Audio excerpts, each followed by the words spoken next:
First, another explosion rocked Sri Lanka just one day after deadly Easter bombings kill hundreds. What we're learning about the victims and the possible missed warning sign.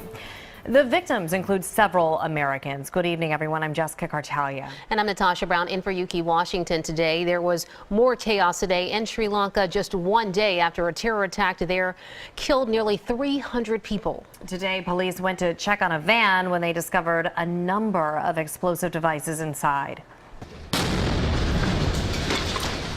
The resulting blast and fireball caused panic and damaged nearby buildings. Fortunately, no one was injured today. This, as the U.S. confirms at least 4 Americans were among the 290 people killed.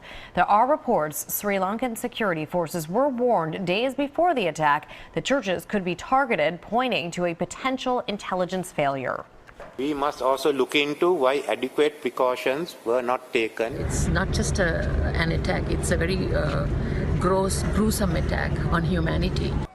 Sri Lanka's president has declared April 23rd, tomorrow, a national day of mourning.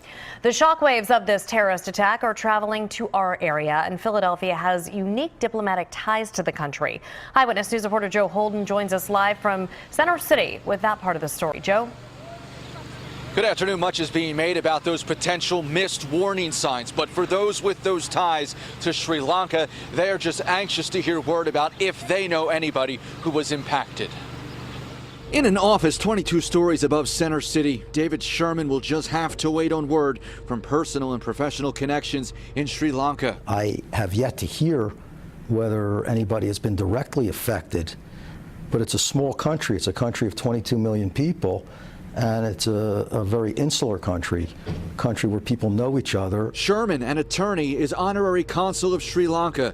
It's a position that works to increase diplomatic and economic visibility between the island nation and the U.S. The coordinated bombings and blasts at hotels and churches on Easter Sunday have left feelings of despair, frustration, and anger. And these are resilient people. These are people that have come a long way economically since peace and stability. Meanwhile, the FBI has joined the investigation, a routine move experts like retired Special Agent J.J. Claver say comes when Americans are hurt or killed in such an attack. Obviously, the FBI does not have law enforcement authority outside the borders of the United States, but they can provide a lot of technical assistance and also just as importantly, they can collect intelligence that might be relevant to things that are going on in the U.S. The long game of the investigation now begins to take shape as agents work to identify key signatures of materials and sources used to construct the weapons. Obviously, the explosive devices are destroyed in the explosion, but there are